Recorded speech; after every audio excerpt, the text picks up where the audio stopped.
fall apart in the nation's capital. Once you experience it, you'll understand its significance. If you haven't yet been to the mall, let me give you an orientation. The section that starts closest to the Potomac River is Memorial Park. The Lincoln Memorial is at this end, adjacent to the river, and it's bookended by the Washington Monument at the other end, just under a rail or 1.6 kilometers away. In between is a beautiful reflecting wall line with 3 powerful war memorials commemorating the Vietnam War, the Korean War, and World War II. Memorials to Thomas Jefferson, Franklin Delano Roosevelt, and the only non-president, Martin Luther King Jr., are set nearby on the banks of the Tidal Basin.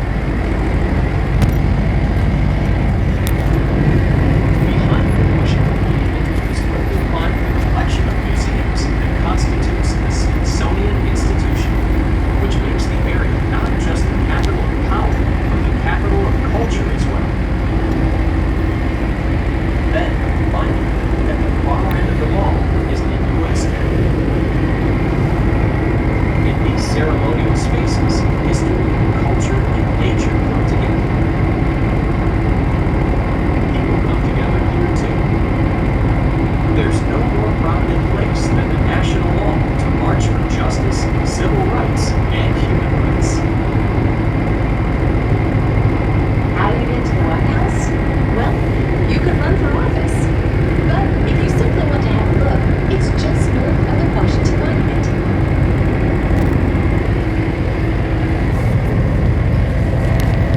One of the most visited memorials in the National Mall is the Vietnam Veterans Memorial, unveiled in 1982.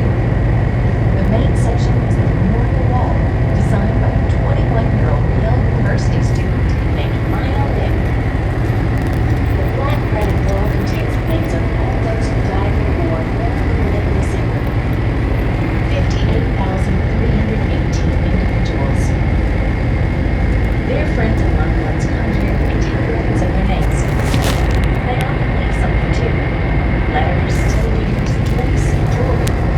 Every day, these items are collected by National Park Service employees and stored in a warehouse.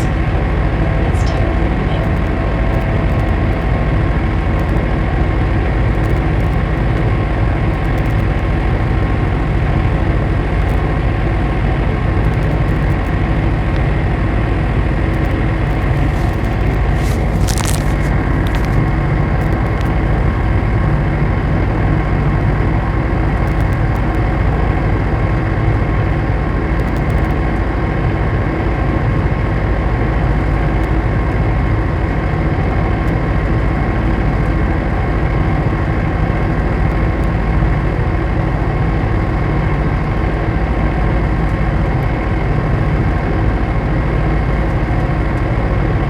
The Korean War is sometimes called the Rebellion, but not here in the National Mall. In one section, 19 life-size stainless steel statues are squad on patrol, honoring the sacrifice of more than 5.8 million Americans who served in the armed forces. The memorial was created in 1995 by someone who knew about war, Frank Gable, a World War II veteran. Adjacent to the Korean War Memorial is the United Nations Wall. It commemorates all 22 nations who contributed troops to the Korean War effort. You can also visit the World War II Memorial, which honors the heroism of the 16 million who served in uniform and the millions more who supported the war effort from the home front. Many of you may be wondering where the memorial to World War I is. In 2017, nearly a century after the end of the War to End All Wars, groundbreaking took place for a national memorial.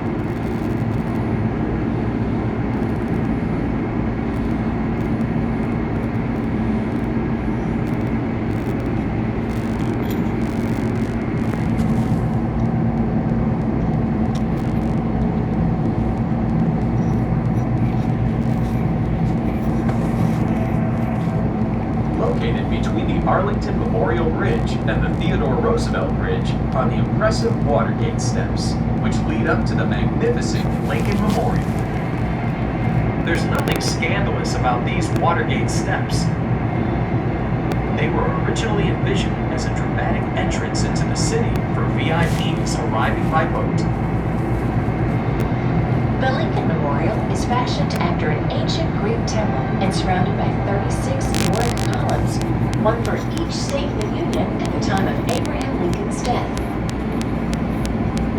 The memorial was dedicated in 1922. Lincoln's only surviving son, Robert Todd Lincoln, was in attendance. Inside is a stirring marble statue showing the 16th president in contemplation. If the statue looks more than a little lifelike, it's because Lincoln's hands and face were based on a cast made while he was still alive. Carved inscriptions of Lincoln's famous addresses, including the Gettysburg Address, line the interior walls. President Lincoln led the country through its greatest trial, the Civil War. His notion that freedom is one of the most enduring birthrights Americans possess paved the way for the abolition of slavery. Here's something that's not in the history books. On a few of the support columns are cartoons sketched by workers who built the monument. The National Park Service calls it historical graffiti. The memorial has become a gathering place for groups demanding social and racial justice. In 1963, Dr. Martin Luther King Jr. delivered his famous I Have a Dream speech on the steps.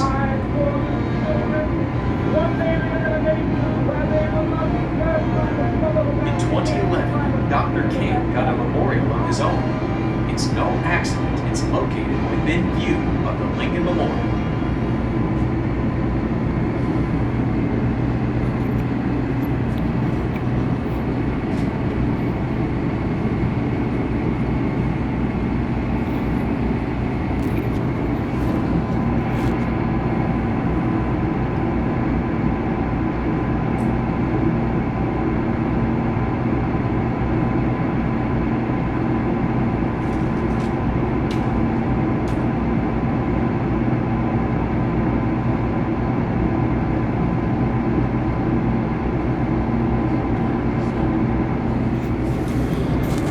That's the Kennedy Center on the top.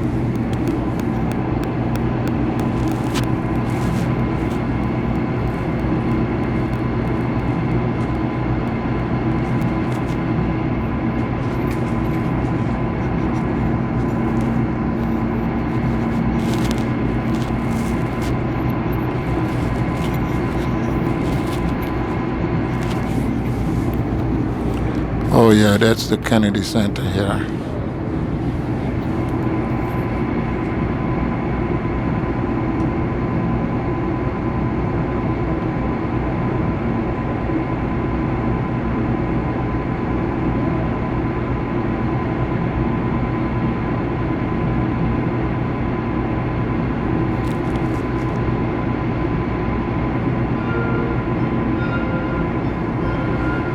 President John F. Kennedy once said, "If art is to nourish the roots of our culture, society must set the artist free to follow his vision wherever it takes him." In tribute to the president's lifelong support of the arts is the striking Kennedy Center for the Performing Arts, designed after the great concert halls of Europe. The building is deceiving in size. It's large enough that the Washington Monument laid on its side would fit inside with room to spare. It houses 6 separate concert halls. For one of the halls, the architect imported marble from Italy that was cut from the same quarry Michelangelo used for his masterpiece sculptures. President Lyndon Johnson turned the first shovelful of earth at the construction site in 1964.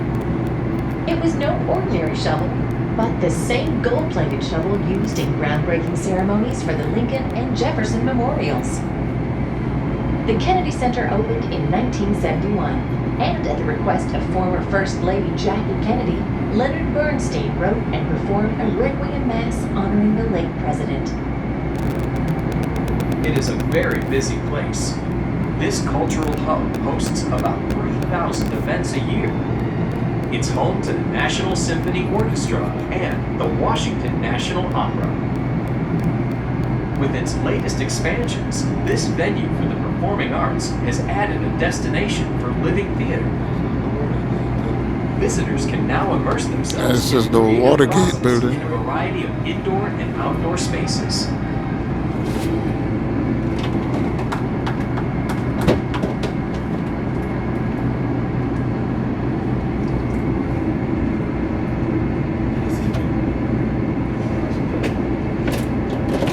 When the Watergate complex was built, all everyone could talk about was the distinctive architecture. A modernist, organic city within a city. Some said it reminded them of a graceful ocean liner. Others said it was just kind of clunky and out of place on the waterfront. But all discussions of design stopped in 1972 when a burglary took place at the offices of the Democratic National Committee here at the Watergate.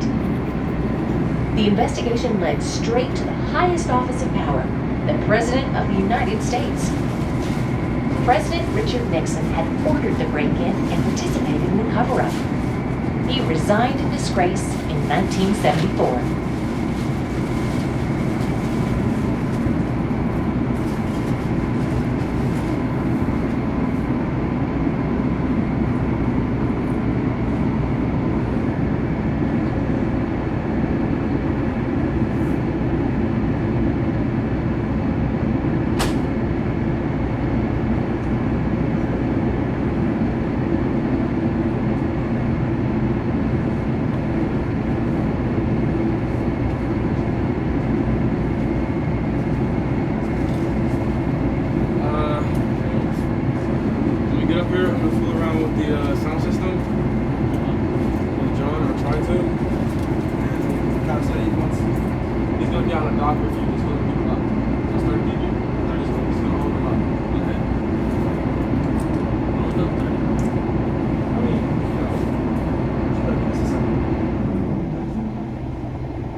Georgetown, which is ahead of us, was at one time an easygoing 18th century tobacco port town. It's now a hip, action-packed neighborhood with trendy restaurants, wine bars, and indie designer shops. Georgetown is a great town to explore, especially along M Street, the neighborhood's main thoroughfare.